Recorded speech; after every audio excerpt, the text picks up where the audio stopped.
Is the mic on? Episode 40. What's wrong with Orny Adams?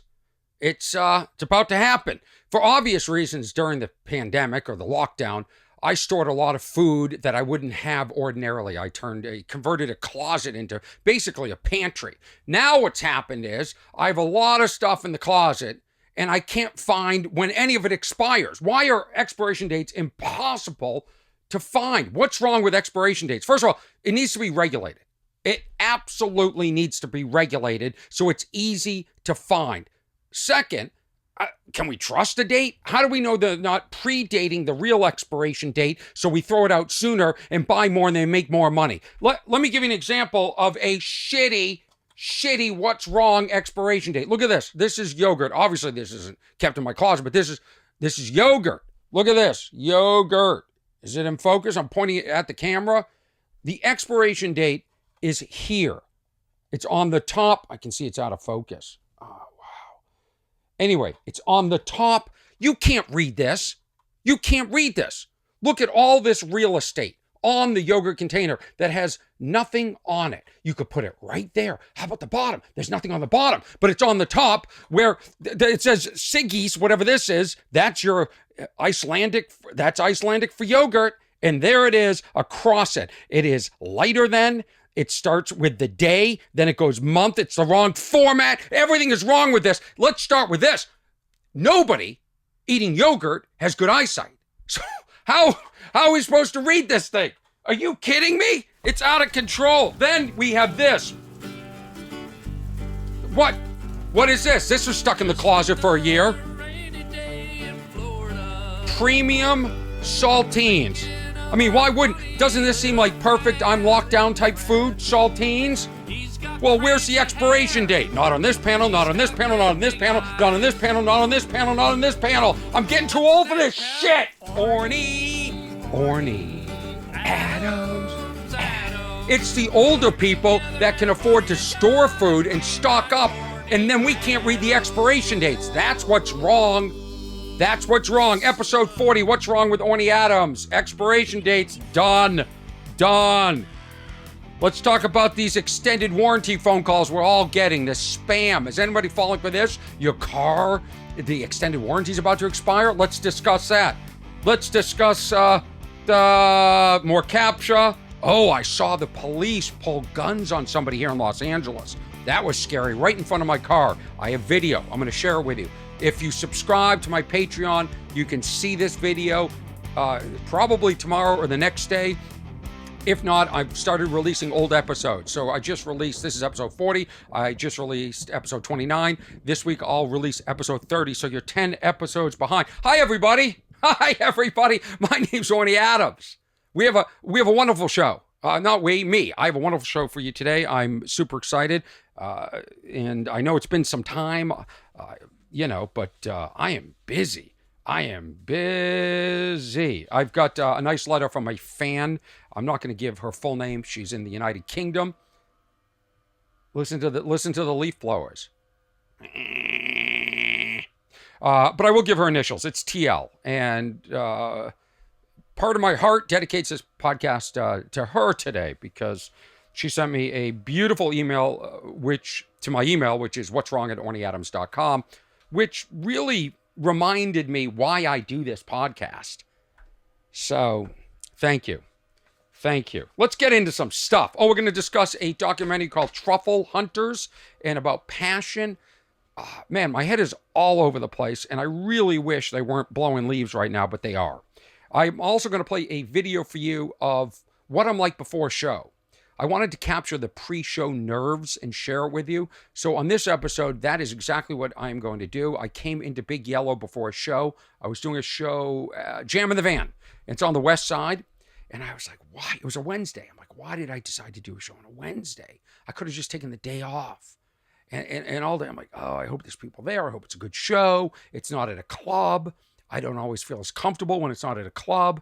And I had all this stuff going on. And so I said, I'm just going to come out to Big Yellow. I'm going to record it because there are a lot of people that listen to this podcast that want to know the behind the scenes stuff with stand-up comedy. And so I want to provide that for you. So expiration dates.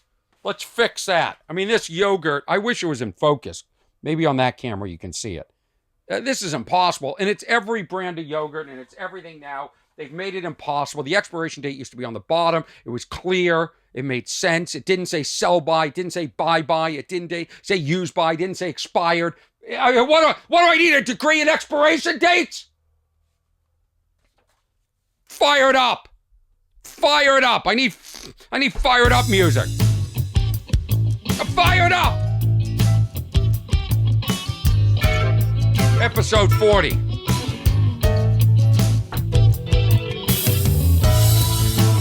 Sliding it down, bringing it down. So guess who was the drunk guy at the bar that left his credit card overnight? Me. Went to a bar in Burbank, had a few too many drinks, put down my credit card. They said, oh, do you want to, normally they say to me, do you want to pay or do you want to put down a credit card? So strangers can come up and order drinks off your tab all night, basically is what happens sometimes. But so I said, I was feeling like I didn't want to keep pulling out money and paying or cash or whatever. So I said, I'd like to leave a card. And I never do that. And so I left the card. And I got home, I'm like, oh, I left the card. I forgot to pay. And I was actually more concerned about tipping. That's what happened. I got a notification on my phone. By the way, anybody who thinks they're going to scam me, I get notifications right away when my credit card is used. So you're not going to be able to scam me. So I got a notification. I'm like, oh, my credit card was charged. And it didn't look like enough, like tip was included. So I felt like, well, I hope they didn't just charge. I hope they added in a tip. And so I wanted to go right back to the bar. Of course, I had been drinking. So, I wasn't going to jump in another ride share. Just to pick up my credit card. So I said, I'll just go the next day. So it opened at 11. What time do you think Orny showed up to get his credit card? 11:01. Why 11:01? I didn't want to look desperate showing up at 11. So I show up at 11:01. I go inside. They can't find the credit card. It's not behind the bar. It's not like in a, they always have it like in a cup, and it's like in this cup next to the register. It's not there. We opened up all the billfolds. I said, is it in the office? They go in the office. They pull out this envelope where all the credit cards. They're like, these are all old credit cards. This is going on for about 30 minutes. I said, well, could you call the bartender? I just spit. Could you call the bartender from last night? Could you call the manager? Why don't you call the manager? I mean, that's their job. And say, hey, where any credit cards left last night? Where were they? Where'd you put it? That would be what I would do. But nobody seems to give a shit anymore.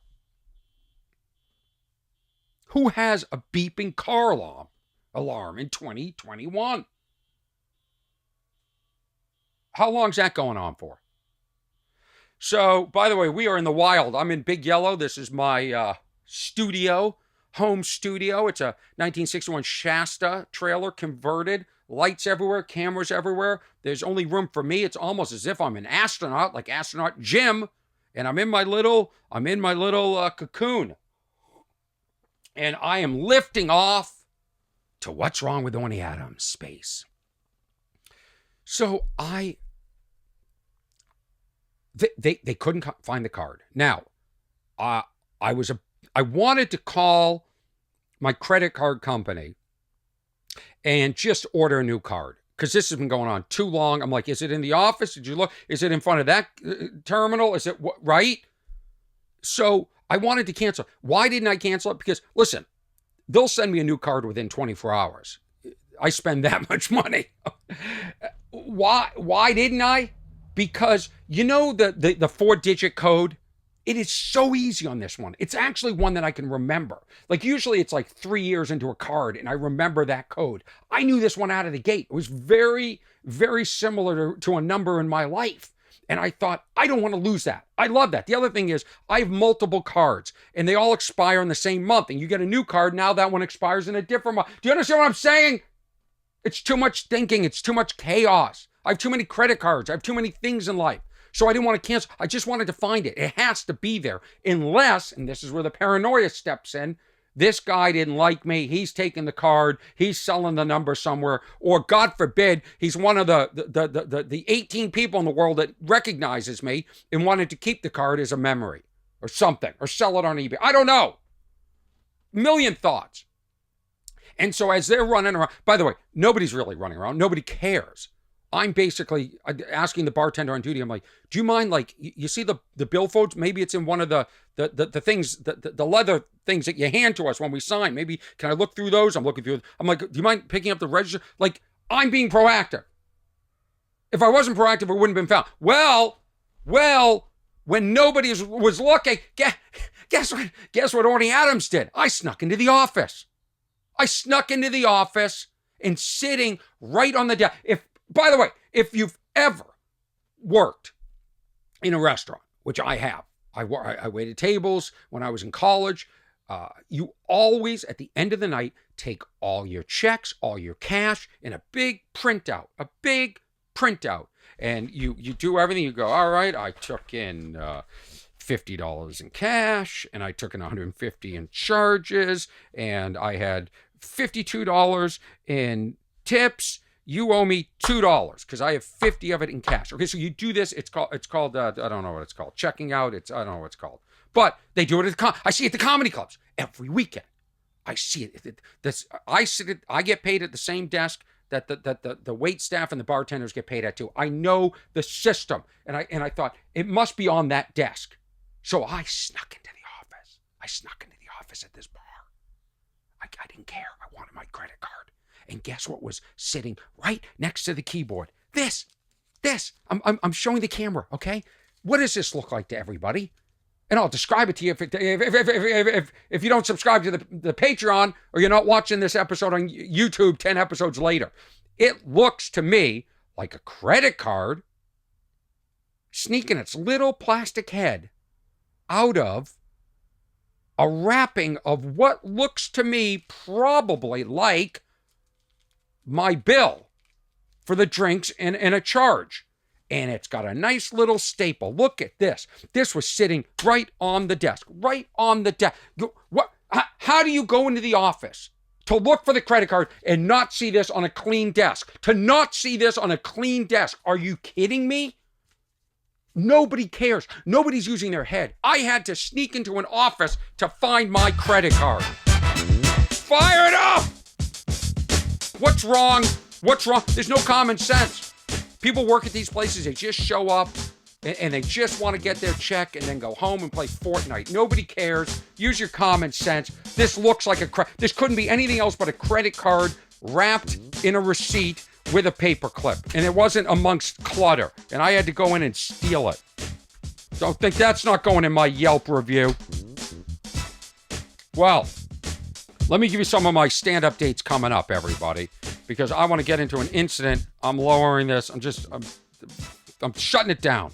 So, I was doing a show in Los Angeles last weekend. I was coming from, I was working at a hotel doing like a private function, and I was going to the Improv, and I saw the craziest thing. I saw cops did a U-turn right in front of my car, slammed on their brakes, feet from me, pulled out their guns on somebody.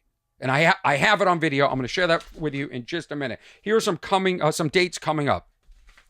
This Thursday, I'll be doing a private show at the Hillcrest Comedy Club. Then I'm off to Las Vegas. November 5 through 7, I'll be at the Laugh Factory at the Tropicana, November 5 through 7. Then I go to Boston. I'm accepting an award for Boston for Comedian of the Year for the Boston Comedy Festival. Listen, it's just an honor to be called a Boston comedian. That is the greatest honor in the world. When somebody says, Orny, who's Orny Adams? And I go, oh, he's a Boston comedian. That's enough. To be Comedian of the Year, that's blows my mind. So thank you to the Boston Comedy Festival. I'll be there in November, I think the 13th, Saturday the 13th, to accept my award. And then I go to Comics Comedy Club, Mohegan Sun Casino in Uncasville, Connecticut, November 18 through 20. All these are up on my calendar, ornyadams.com/tour, ornyadams.com/tour. December 9 through 11, Tacoma Comedy Club. December 17th through 19th, Irvine Improv. These are every year. I love these shows. So Irvine Improv. Then January 21 to 23, 2022, Chicago Improv in Schaumburg, January 21 through 23, to see my good friend Stephanie and all my pals out there. I've been going there for years. Then February. I'm not doing specific dates. I'll be at the Grove in Lowell, Arkansas. What? I'm going to Arkansas. Back to McCurdy's Comedy in Sarasota, Florida in March, and then Century Village East. It's a bunch of old people. I do a show there, and we have to have a defibrillator on hand, and we check pulses at the end. March in May, going to Hilarities in Cleveland. A lot of people asking me about Cleveland. I'm there, and then some private shows in Pebble Beach, California. That calendar will fill up. OrnyAdams.com/tour. I am turning down dates, so if you're listening and you think I'm just taking dates, I'm not. I just turned down New Year's Eve. I'm not going to say where. I think I mentioned it on. I think I edited out of this video, but let me show you this. So I'm leaving this hotel, and I'm driving kind of in a rush to get to my next show because these things run tight. My schedule runs tight when I'm local. And I hear sirens. I sort of pull over, and one police car passes me as another one is coming towards me. And at the one coming towards me does like a U-turn in front of me and now is almost perpendicular to my car, jumps out. There's a guy on a scooter, and they just pull out their guns immediately and go, "Get down." I go, I better start the video in case this guy is shot. Like, I don't know why they had to pull their guns. I don't know how they knew this was a suspect for sure either. I don't know anything, but it's in front of something called DRNK on Sunset. And you can see, before I zoom in, how close I am to this car that is now perpendicular to the sidewalk. And they yelled, "Get down." And the guy in the scooter dropped the scooter immediately. He had some sort of bags. I don't know if he stole something. I don't know if he assaulted somebody, but they felt the need to pull out the guns. Now look at this. Look how scary this is to happen right in front of you. That's the thing. It actually wasn't scary. That's what's scary, is that it wasn't scary. I was that close to perhaps gunfire, and I thought, this is normal. I've been waiting for this to happen. What if that guy had pulled out a gun and started shooting back? I was easily within range of getting hit. Easily. What if one of these cops recognized me and didn't think I was funny and shot me? Okay, that wouldn't happen. But what's scary is this has become normalized thought. The fact that somebody is about to get shot and my instinct isn't to duck, but is to pull out a camera and record. I'm ashamed of myself now that I think about it. It wasn't scary for a minute. And once the traffic started moving, and you can see there's nobody, now that I'm looking at, there's nobody in front of us. There's just one car in front of me that stopped. So once he started, or she started moving, I started moving too. I'm going to play this. You can hear them yell, "Get down." Now, if you're watching at home, let me make this really big. Yeah, I want to enter full screen. Is that a problem? If you're watching, if you can watch a video, the gentleman, the officer in the front, has his gun out already. And you can see as he approaches the guy on the ground who's not resisting at all, the gun is still out and sort of facing in that direction, or at least down. Now, something could, there's an IHOP. I didn't know there was an IHOP on Sunset. Look at that. Huh. That's good to know. Okay, let's play this. Don't move, dude. Don't move, dude. Put your legs, man. Put your hands where I can see them. Put your hands where I can see him. He's got the gun still pointed in his direction. 1, 2, 3, 4 cops. Gun is pointed right at him. Kicks a bag away. What's in the bag? I gotta consume it. And now I'm rolling away. Now they're cuffing him. The guy still has his gun out. The guy's not resisting at all. Has a gun out. Sorry about the wind sound, everybody. The guy... I'm gonna play that again. I'm gonna play it full screen so you can see this. This is remarkable. Guy is not resisting at all. Guns are out. I understand police have really tough jobs. I don't know what's going on, but it is scary. That's a gun that can kill somebody, and it's pointed at somebody. And I'm just trying to get from one comedy show to another. Don't move, dude. Don't move, dude. Put your legs, man. Put your hands where I can see them.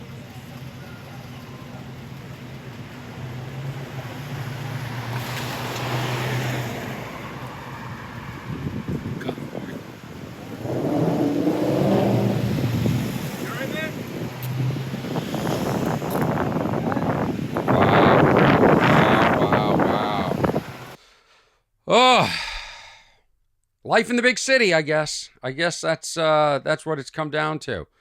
So I had a show the other day, and I have a lot of files that I've recorded of me talking. It's sort of like a journal, and I have it in a folder, in a secret folder on a secret hard drive, of my thoughts before shows, after shows, on the road. A lot of like hotel room testimonials, a lot of woe is me, look how tough my life is, look at the, the sadness of it or whatever.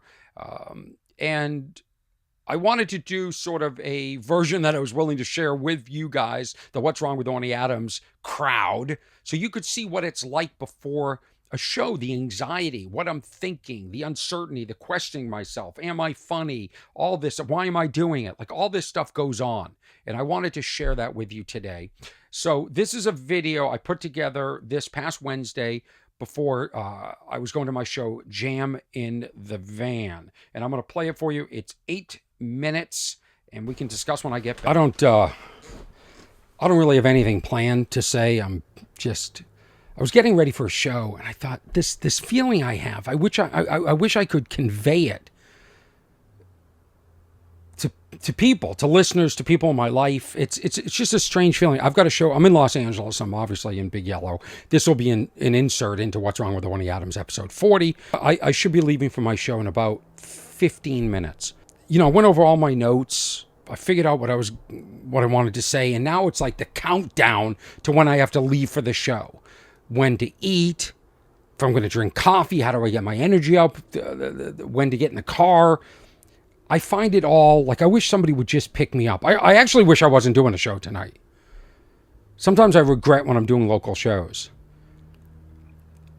But then when it's over, the feeling, I feel so great. Like I'm working on this new hunk, which I've sort of floated on this podcast about. When you call doctors or chiropractors or pharmacists and they say hang up and call 911. Well, now I'm taking it to stage, which means it has to be funnier, faster, and it has to have like an objective and an ending. So I'm working on all that, and I'll feel good when this night's over. But right now it gets dark early. It was raining this week. It's a bit of a bummer, but the truth is, I'd be bored if I wasn't doing a show tonight. That's the truth. And I wonder if the lighting would be better if this was off. That's what I'm really curious about. Let's kill some of this and let's see what happens. Is there any difference at all? So I'm doing this like Jam in the Van show, which is, I think, an outdoor show. It's one of those shows where they don't even tell you the location until you book the tickets, and they're doing a bigger venue now. It's graduated, which is great. I'm closing the show, which always, it's interesting. Like I'm in Vegas at the Laugh Factory. Excuse me. In the venue, I might be allergic to almonds. I ate almonds and now my throat is scratchy, and I've noticed this a few times. And I think you can develop like allergies to almonds and nuts later on in life. So, but I'm in Las Vegas. I'm at the Laugh Factory the first week in November. And they just sent me the billboards that are going up all over Las Vegas. Sometimes they're at the airport, they're on the sides of the road. You see these billboards. Everybody has a billboard. Anyway, it doesn't excite me at all. I shared it with a friend, and she said, that's so cool. I said, it doesn't move me. It doesn't excite me. But when I'm closing shows in Los Angeles, that excites me. When they trust me to end the show big, with laughs, that to me means a lot. So I'm at Jam in the Van tonight, and I just have this like, it's weird, this anxiety. I don't want to say anxiety. I don't think it's anxiety. I think it is. I think I'm anxious, but I don't think it's anxiety. Is there a difference? I feel like there's a difference. I don't feel like I have anxiety. Like I'm not paralyzed in any way. It's just like it's hanging over me all day. All day it's like, can I go to the gym? Will I have enough energy for the show? It's that conversation in my head. When can I leave? When do I leave? How do I get there? I guess it is a form of anxiety, but it isn't so severe that I'd like to leave that for other people. That term. It just, I can't tell you what I feel the day of a show. I guess I feel some pressure. I know when I started out in Boston And then I went to New York, and nobody knew who I was. And it hasn't changed much, you know. I'm not a huge name, but I feel a burden. I feel this, like I have to crush it. I feel like if there's even one person there that knows me and believes in me and came to see me, they've got to see the greatest show. And I just feel like I'm on a loop. I sent that an email to somebody today, somebody I work with. And they said, how are things? I said, you know, I'm on a loop. I'm on a loop. It's not a bad loop, but there are better loops. And that's how I feel. I feel like you know, my career is it's probably still going up. It's still which is pretty remarkable, you know, at my age. It hasn't exploded, but it doesn't mean that can't happen. But as I told my agent today, because we were talking about me possibly going to San Jose for New Year's Eve, I just got gigging Springfield, Illinois. I'll be announcing Cleveland for 2022. These are all Chicago, January 2022. Going back to Florida. I'll be in Florida again. Everything's up on my tour schedule on my website, ornyadams.com. Listen, I'm lucky. So lucky. So lucky I make a living at this. I'm so lucky I get to pick and choose where I want to go. I'm so lucky I can say no. I'm so lucky I can say yes. I know it. I know it. But humans always desire more. And I will always desire more. And I'll always want to be on another loop. On another loop. So why I came out here was, this is what I really wanted to express. Yes, I'm anxious. Yes, I regret taking the show. In a few hours, I'll be on a high. I won't be able to sleep. And I'll be reminded, the show will remind me why I do this. That's what it comes down to. And the truth is, if I didn't do this, I'd be bored.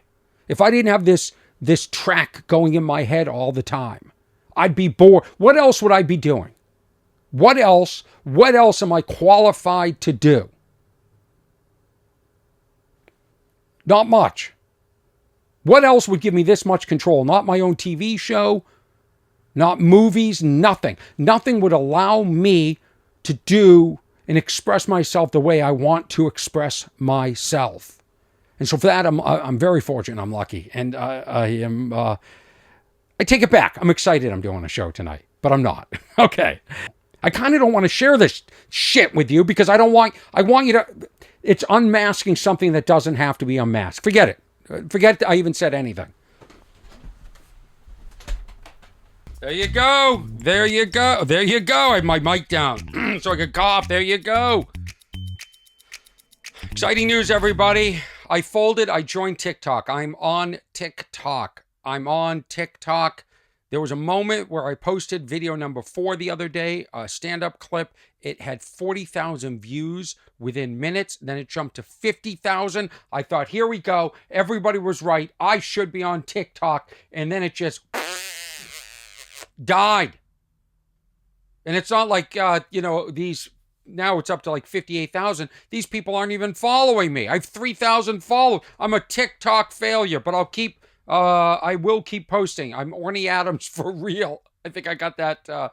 Kevin Hart is Kevin Hart for real because somebody took Orny Adams. I'm trying to get it. It's a dormant account. I've contacted TikTok, but, I'm not going to fight for it because I don't know if I'm staying on this platform or not yet. It drives me nuts. Watching the other videos, it makes me sad. And so, anyway, I'm on TikTok. I'm on Instagram. I'm on Twitter. I'm on what used to be called Facebook. How stupid they changed the name to Meta. What a dumb name. Meta. Who is making these decisions? Unbelievable. Let's talk about the stuff that really matters in life. Yes, there are billboards. I'm going to put this up. This is a billboard of me at the Tropicana this weekend. Looks like I'm there November 5th through 7th. Last weekend, John Lovitz was there. The weekend after me, Paul Rodriguez. I mean, look at that lineup. Then here is what it looks like. Let me blow this up. There's the Tropicana, there's the skyline, the MGM. It says Laugh Factory, and it's a big picture of my head. Orny Adams, November 5 through 7. I should oh, look at the Statue of Liberty. Liberty. I'll try this again. Oh, look, the Statue of Liberty. That sounded like I was acting. Hold on, I got this. So it's got the Laugh Factory. It says November. Oh, look, the Statue of Liberty's to my left. Still isn't good. Hold on, I got this. If anybody's listening that is holding castings for big projects, I just want to show you my acting acumen. So this is, it's a picture of Las Vegas, of the billboard for the Tropicana. You can see the skyline, the Vegas skyline, the MGMs to the right. Oh, look, the Statue of Liberty to the left. Forget it. I can't act. No wonder no one hires me. November 5 through 7. And then somebody tweeted this morning. Here is a picture, Orny Adams, November 5 through 7. It says Tonight Show, Netflix, Teen Wolf. It's always funny what they pick to talk about. How about just he's funny? Go to troplv.com for tickets. And then there's a QR code on my shirt that they added, which is, I should just have a QR code all the time on my shirt. People can walk around and QR code me. This picture is dated. It's time for me to get new pictures. I don't make that face anymore. Let me blow this up. I don't make that face anymore. And I'm not that young anymore. And my hair looks different. And I'm now depressed. All right. So here's the other stuff that's really important. Oh, here's a picture of me. I went to see my Patriots win. I'm sorry, not play. Win. Win. They beat the Chargers. Here's the thing. When you're in Los Angeles, Boston represents hard. There were just as many Patriots fans there as Charger fans. I was afraid to wear Boston gear because I don't want to get jumped, but it was a very friendly game. Excuse me. Everybody was having a good time. Everybody, that's what happens when you chug orange juice and then just speak. So on that note, let me chug another sip of orange juice. Fresh squeezed. Let me talk about orange juice for a minute, then I'll get back to this game. Because this is important for you to know this about me. Yes, this happens to be, let me hold this up, fresh squeezed orange juice. Okay? But I don't want you to think I'm just some spoiled kid that drinks fresh squeezed orange. And you know what I was thinking today? Like with this generation, like the hardest work they've had to do in their life is build a bear. That's the only that's it. That's where their work stopped. When I was a kid, they gave you a bear, it was built. Now the kids have to build the bear. Who else is doing Build-A-Bear jokes 20 years after the store opened? Fresh squeezed orange juice. Why does the fresh squeezed orange juice taste so good? I'm going to do a commercial right now for fresh squeezed orange juice. It's because I do 2 weeks of crappy orange juice. You know, like Tropicana with extreme pulp. I like a lot of pulp. I drink not fresh squeezed for 2 weeks, then I go fresh squeezed. Why? It makes the fresh squeeze taste that much better. I notice if I go 2 weeks in a row with fresh squeezed orange juice, what happens? I think, oh, this just tastes like orange juice. It doesn't pop. I don't want to ever lose. I'm getting emotional. I don't want to ever lose. I'm choking on my fresh squeezed orange juice. I don't want to ever lose that feeling where I have a sip after a few weeks off of fresh squeezed orange juice of going, is there anything better in the world than that? This is pure. This is nature. This comes from a planet that we are ruining. So here I am at the Patriots game. I can't believe we didn't all start chanting Yankee suck on Sunday. I was taken by the general manager of the Improv here in Los Angeles, Ricardo. So thank you, buddy. I know he doesn't listen to the podcast, but I want to thank him. Outside of the stadium, I see a bunch of guys dressed as actual patriots. Patriots! Now, I grew up in Lexington. Lexington, see the mug? Lexington, Massachusetts, birthplace of American liberty. Okay? Why am I pausing? Because I'm still upset that they changed the zip code. When I was a kid, it was 02173, and now it's 024211. Something I have to think about. They took away my zip code. In fact, when I played the Wilbur Theater, I had a T-shirt made that just said 02173. I ended up not wearing it, but my allegiance is to 02173. But Lexington is the birthplace of American liberty. It's where the shot was heard around the world. It's where the Revolutionary War started. And every year we watch the recreation. And these guys remind me, not these, I mean, they're dressed as patriots, but they're drunk, and they remind me nothing of the people that recreate the Revolutionary War every year for us on the battle green, because they're drunk and they're on their iPhones. So to see people dressed in these old costumes on new technology, it was cracking me up. But I said, Lexington, I listen, I got credibility because I grew up in Lexington, birthplace of American liberty. These guys know. They're yelling no taxation without representation. I mean, they're in on it. So I said, hey, guys, I'm not just some regular Boston dude. I'm Lexington. You know what I mean? I got Revolutionary War cred. I take this seriously. So I went up and I said, I'm from Lexington.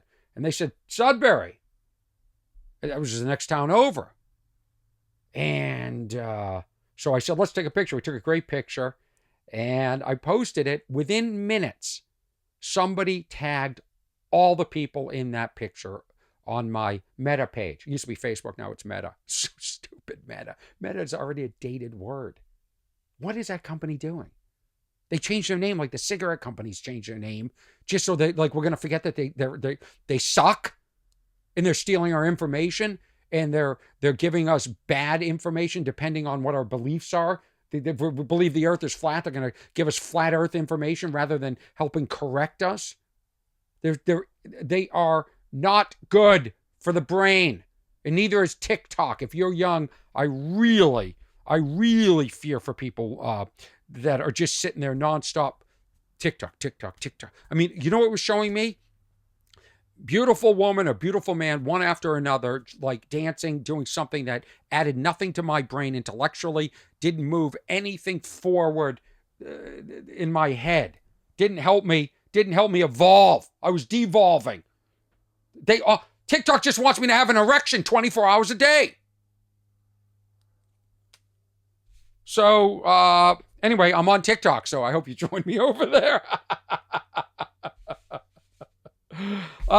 So there's that picture. Let's have fun with CAPTCHA, everybody. Blow it up on the big screen. Select all images with boats. We know what CAPTCHA is, right? This is where they want to test me to make sure I'm not a robot. This is where the robots are testing me to see if I'm a robot. Think of that irony. And sometimes I'm dumber than the robot. I've said examples like this. Tractor. I didn't grow up on a farm. I don't know tractor.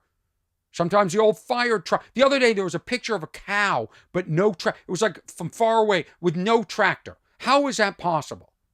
What kind of farm has a cow and no tractor?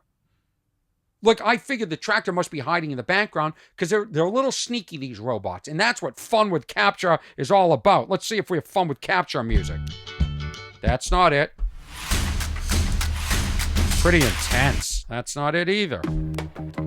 Fun with CAPTCHA. Orny Adams is bringing CAPTCHA to a whole new level. Shutting that off. So here to select all images with a boat. So there's 9 squares. Here's a palm tree. Obviously, that's not a boat. And here's a crosswalk. Looks like Abbey Road. And there's something encroaching. There's something sneaking into the sidewalk, much like my credit card sneaking out of the wrapping of the bill and of the credit card. And it could be a boat or it could be a car. I don't know. But look at this. This is what's amazing. Okay, one is clearly a boat. Again, this is not on water, and that bothers me. But that's a boat. It's a hull. Is that what it's called? The top of the boat, the hull? Then, again, lower right. Look at lower right. That's a boat, not on water. Is everybody buying boats and not putting them on water? Then here's another boat that is so far back. There's a fence in the foreground, and then it's behind it under a tree. It is so hidden. Screw you, robots. Screw you for making this so hard. Thank you. I just want to see if I can get my third shot for COVID. I don't need to spend all day trying to find a boat hidden in somebody's backyard. Then here's the highway. Now this is what bothers me. This is a traffic jam on the highway. I can't see if there's a boat. I don't have time to look at, there's 50 cars within this little square. One could be towing a boat, because in the past that's been the issue. I mean, is capture fun or is it just frustrating? Why don't the robots prove something to us? Do we want to get serious? Let's get serious for a minute. I've got a nice piece of fan mail from a fan in the United Kingdom. Her initials are TL. She gave me permission. On the back it says bum bum bum bum bum bum bum bum bum bum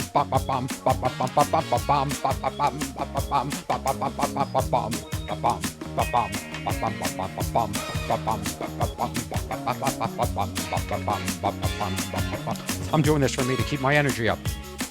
Bringing this down a little. P.S. You totally 100%, she is. Do not have to share this, but if you do want to, for any reason, you can use my name. I'm choosing not to.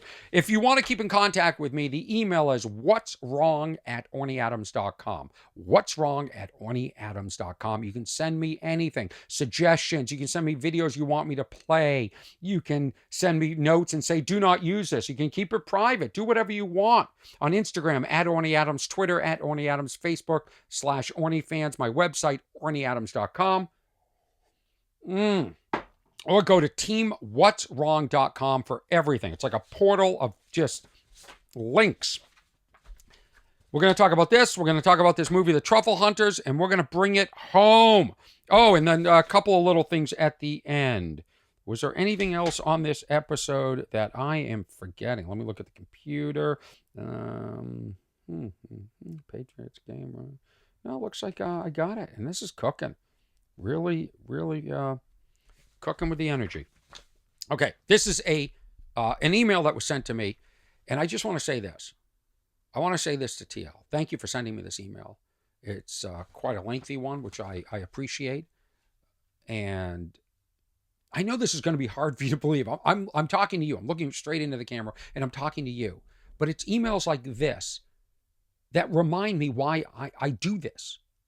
Because sometimes I think, wow, why isn't my podcast taking off? Why isn't it being passed around? People don't talk about it like they talk about other ones. I can't even get my friends to watch and listen. And then I realized that halfway around the world in the United Kingdom, I've connected with somebody and, according to her, made an impact on her life. And that, to me, like, if that means I've spent hours out here by myself doing this, and it's helped change one person, that's powerful to me. When I'm up on stage, I love more than anything seeing people laugh. When I'm off stage, I love seeing people laugh. I love seeing that visceral, they can't help themselves but laugh. That brings me so much joy. That's why I went into this. Wasn't to become famous for the reason that some people want. If I wanted to be famous, and I stated that before in my past that I did at times, it's because I wanted to be admired and respected for what I did as a stand-up comedian or for making people laugh. I never want to be famous just for the sake of being famous. And if I can do what I do and have an impact on people's lives, which, you know, I get emails like that all the time from people that see my shows and have watched my specials. And I appreciate it. And I thank you for taking the time to let me know this. Okay? I thank you. Because you're making a difference in my life. Okay? You're making a difference in my life. You're validating what I do. You're saying, hey, Orny, all the time that you spend writing and doing this is helping me. Now, I do this to help myself too. It's symbiotic, but it's beautiful.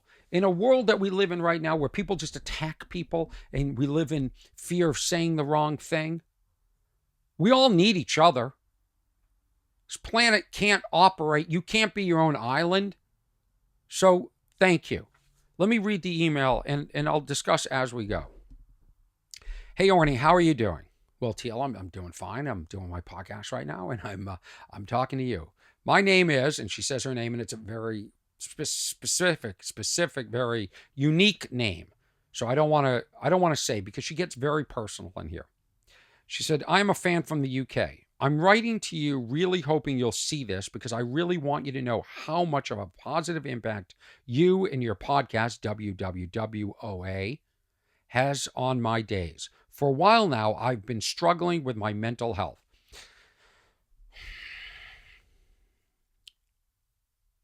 Now, I want to stop there, because that is a phrase that seems so common these days. Everybody struggles. And I'm sorry that you're struggling with your mental health and you're having some bad days. But I'm sure it's going to pass. I really do. And I'm not an expert. So everything I say on here, take it as just some dude that's in a 1961 Shasta in his backyard that's been converted into a podcast studio. I'm a stand-up comic. I have some insight because I'm older than some of you. But listen, I'm not an expert. This is just, I'm a comedian.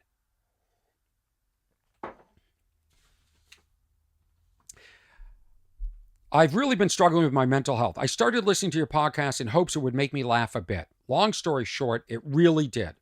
I would have used an exclamation mark there. She didn't. There's no exclamation mark. I would have said, it really did. Anyway, I don't want to criticize her. I'm just trying to make light of this. That's all. I originally know you from Teen Wolf, but I'm such a huge fan of your past and, all caps, see, that's what I'm saying, making that stand out, your current work. I'm a huge fan of your past and current work. As someone whose ultimate goal is to get into film or photography, you really inspire me. Here we go. I was diagnosed with autism quite late in my life, a couple of months ago. Now I'm currently 17. So she's 17 years old. And I don't know if I'm qualified to talk to a 17-year-old. This is the truth. Every time I take my nieces and nephews out, I say something wrong. And then I get called by my sister saying, did you say, you can't say that to a young person? I'm like, oh, I didn't know. I'm just a comedian in a 1961 Shasta trailer in his backyard that does a podcast. So I'm going to talk to you the only way I know how to talk to you, and I apologize in advance if I say anything that is upsetting or not evolved in my thinking. And if I do, I'm open to hearing anything from anybody that says, hey, you might want to think about it this way. So she was diagnosed a few months ago. She's currently 17. And at first I didn't mind. I was quite happy to know the reason why I struggled in school growing up and why I'm having such a hard time now. But once I told, there was a relief in knowing there's a reason maybe she exhibits or has, is autistic and was having trouble probably relating to people. But once I told people about my diagnosis, they started treating me differently. They either assumed I couldn't properly understand them and that I wasn't capable or as capable of as them, or weren't giving me the same opportunities as they would a neurotypical person. Neurotypical person is how the autism community, I hope I'm saying this correctly, describes somebody who isn't autistic. They either assumed I couldn't properly understand them, or I wasn't as capable as somebody, and they didn't give her the opportunities they would a neurotypical person. I am a neurotypical. I'd wear a T-shirt. Now, this is just me, and I don't mean to be dismissive or crass, but I'd wear a shirt that says non-neurotypical. I'd wear a shirt that says non-neurotypical. Non-neurotypical. It's a hard word to say, easier to print. I am still the same person as I've always been. I've always had autism. It just wasn't known until recently. I started feeling like people were either going to pity me or belittle me. Well, screw them. I started feeling really low because of all this and didn't know if I could do the things I wanted to do. Of course you can. Of course you can. Of course you can. You can do everything. You find what you're great at and you conquer that. You find where your strengths are, and you only do that. Of course. I started listening to your podcast, What's Wrong with Orny Adams. It is such an uplifting podcast. Thank God, because sometimes I think I'm negative. Everything is so genuine and funny. For me, it brings this feeling of comfort. I don't have to worry about everything going on in my life at the time, and I just get to enjoy your talent. It's a form of escape, and that's why I'm doing this. Come escape. Come escape. You like pina coladas? You like getting caught in the rain? You like,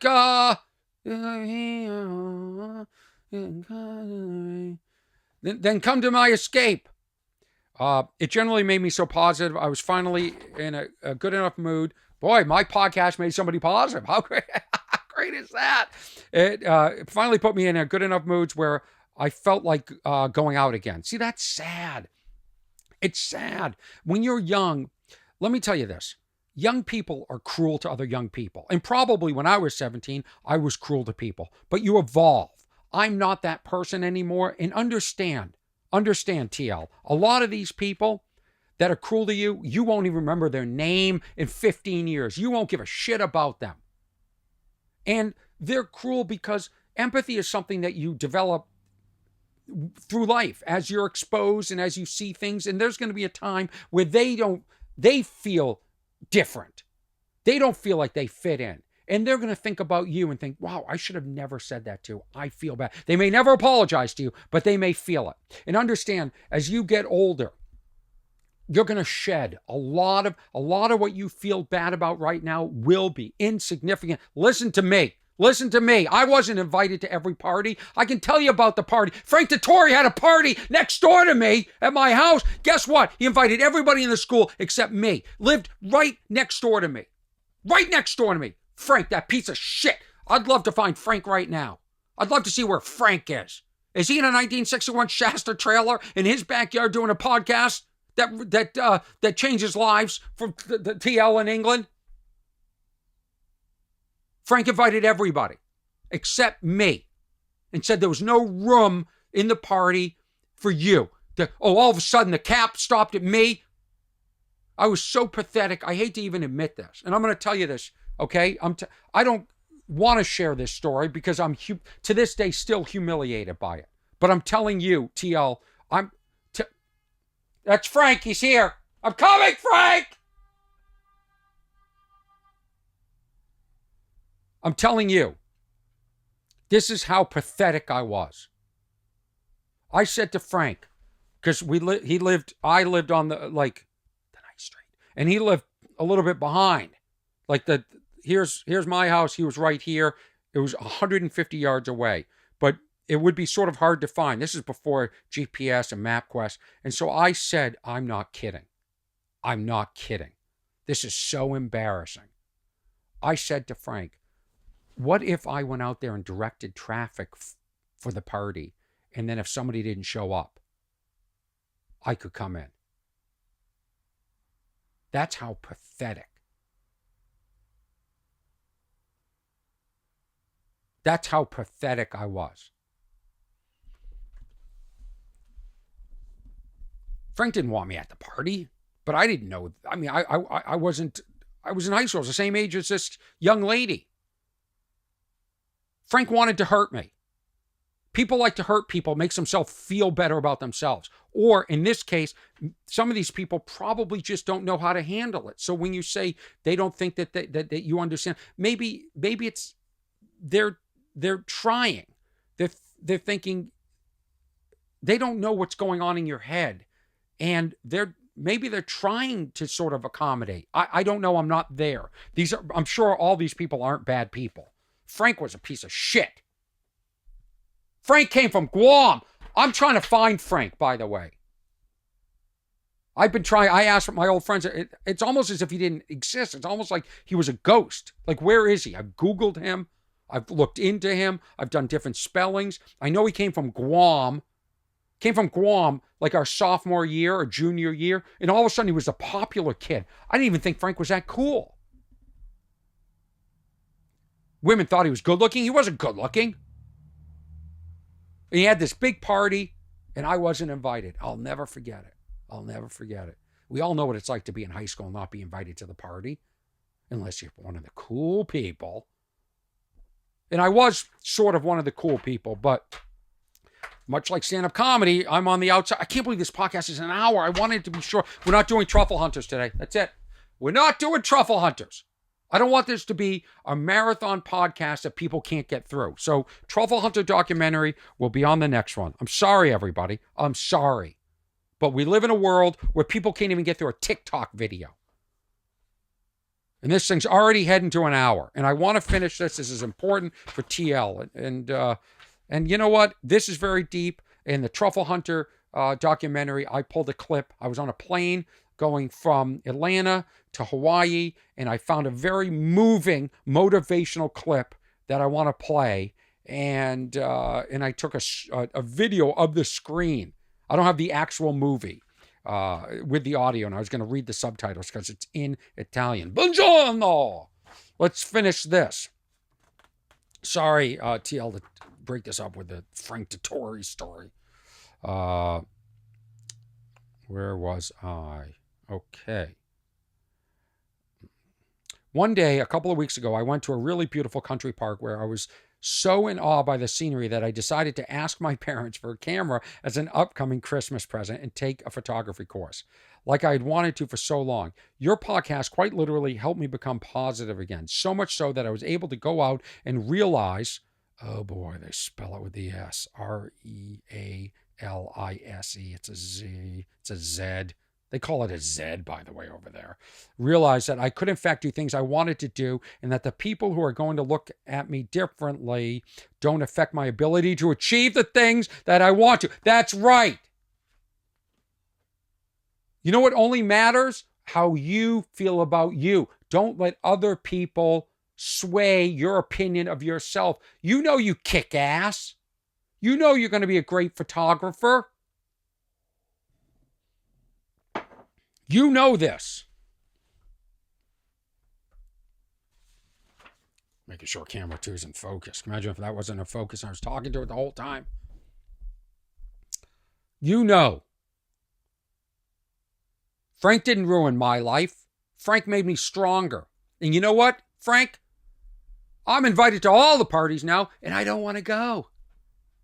I have a fear of being included. I have phobia. I don't have FOMA, fear of missing out. FOMO, fear of missing, what would an A be? Fear of missing atoms? My head keeps going to a very naughty word. I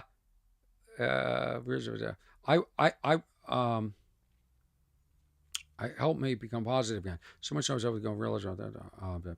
I even have a job interview now, and I'm having my first driving lesson next week. Make sure you drive on the side of the road you guys do off there. A few months ago, I couldn't even open the front door to collect a parcel. We call them packages. And now I'm starting to become somewhat responsible and independent adult, all quite seriously because you helped raise my mood. Let me ask you something. Was it just me? Or did this email go out to 10 other podcasters? I want to know, send me an email. I want to know what percentage of me influenced your change. Just, and lie to me if it wasn't 100%. No, I suspect there were a lot of things that lifted your mood, and I was part of it, and I appreciate that. And here's the other thing.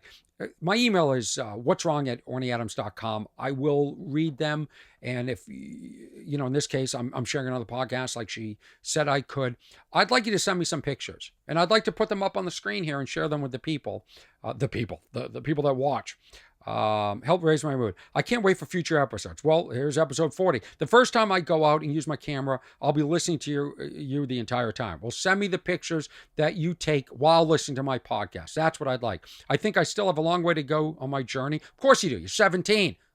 I still have a long way to go on my journey, and I'm 3 times your age, plus more than that. A long way to my journey to normality. There's no such thing as normal.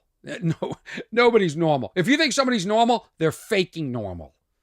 But you'll always be the person that helped me start the journey, and I'm always going to be thankful for that. Even if it takes years, I really hope one day I get to meet you and can thank you in person. I would like to shake your hand someday and meet you. Absolutely. I think it's fantastic. It means a lot to me that you sent me that. And again, I'm sorry that you're struggling. And just so many people are. Every day is a struggle. Life sucks and you die. That's what they told us when I was a kid. Life sucks, then you die. And I just can't stress enough that a lot of these things that are bothering you now as a kid, you're gonna overcome. You're gonna overcome. When I yell about Frank, I'm joking. I don't care. I don't care. I have my own life. Trouble Hunters is going to episode 40. This is episode 40. What's wrong with Orny Adams? The fan email is what'swrong@ornyadams.com. You can go to, what is it? teamwhat'swrong.com for everything, and including my tour schedule. I listed all my dates before. Listen, let's wrap this up. Where are we at here? Where are we at? We're at over an hour. So how do we end this? Halloween. I didn't discuss that. Okay, is anybody falling for this crap? I want to get this one out. I'm tired of this. I get 5 phone calls a day from people talking about my extended warranty for my car. How do these people even know I own a car? Who is falling for this scam? I'm going to play it right now. Something in the mail about your car's extended warranty. Since we have not gotten a response, we are giving you a final courtesy call. Oh, thank you. A final courtesy call. I'm getting the final courtesy call 8 times a day. Let's listen again from the beginning. Something in the mail. Did I receive something in the mail? No, I didn't receive anything in the mail because you don't even know where I live. You're just randomly calling people. A final courtesy call. Oh, close it out. Close out my file. Don't threaten me. Or reinstating your car's warranty. Okay. And press 1 to speak with a warranty specialist. Oh, can you imagine that? Press 2 to be removed and put on our Don't press 2. Press 2. It's going to put you on more lists. This is every single day. Here's another example. Different female voice. Always women, never men. Your car's extended warranty was going to expire. How do you know it's going to expire? Final courtesy call you're going to give me one final courtesy call. Oh, the threat. This would make you financially responsible for all service repairs. Yeah. Press Who cares? Now if you wish to extend No, or screw you. warranty. Screw you. Once again, press Stop 1 calling. Now, or press 2 to be placed. How many times are you going to call?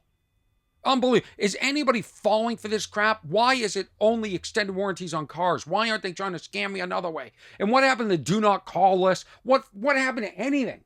This world's it's falling apart. It's ridiculous. Last night was Halloween. My entire life, all I wanted to do was have a house and have trick-or-treaters. Well, I'm a few years in, zero trick-or-treat. Nobody shows up. I buy candy every year, and I've got my basket, and I'm ready, and nobody shows up. It's so sad. I loved trick-or-treating as a kid. I never had a good outfit. My parents would never take me to like a Halloween store and buy like a pre-made outfit. I never had I had to make my own outfit. And it didn't look that good. I think maybe my mom made one for me one year, maybe like I was Superman or something. I don't know, but I don't remember having a great outfit. But that's not what it was about. It was about having this jack-o'-lantern. It was plastic, and a plastic handle that never broke, and you filled it all the way up. And you knew the cool houses, the Cutters across the street gave a big candy bar. And I said, when I'm going to own a house, I'm going to be like the Cutters, and I'm going to give the kids big candy bars. I'm going to be the cool guy in the neighborhood. I'm not going to be like the what the names began with a B. I ran into the daughter of them recently. I said, remember your parents used to give us pencils on Halloween? I go, what was that crap about? Not here to learn. I'm here to rot my teeth.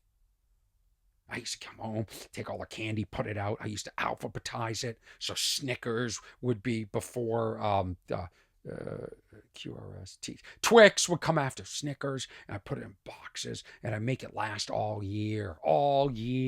Because my parents didn't just give me candy. You know what? I had one trick-or-treater. My neighbor said, are you home? I want to send the kids over to trick-or-treat. There's going to be a group of them. And I said, yeah, send them over. He goes, I got to bring candy first. I go, what do you mean? I have candy. He goes, no. It has to be the right. It has to be. The chocolate was dairy-free, sugar-free, flourless. This is the shit. When did candy not become candy? What's wrong with Halloween? Let the kids be kids. What's his name, Kev? Orny. Imagine that. What does that taste like? No sugar? No flour? Why don't you just eat the cocoa plant? Unbelievable. Episode 40, What's Wrong with Orny Adams? Thank you, Ernesto Hurtado. You know the email, what's wrong at ornyadams.com. I'm on Twitter, Instagram, Facebook, I'm now on TikTok. I'm on, if you want to watch this, go to my Patreon. What a week. What's wrong with leaving your credit card at the bar? What's wrong with cops pulling their guns? What's wrong with expiration dates? What's wrong with modern day trick-or-treating? The parents have to drop the candy off ahead of time? Are you kidding me? Are you kidding me? I mean, trick or treat. Let the kids be kids. They have the rest of their lives to realize life sucks, then you die. Thank you.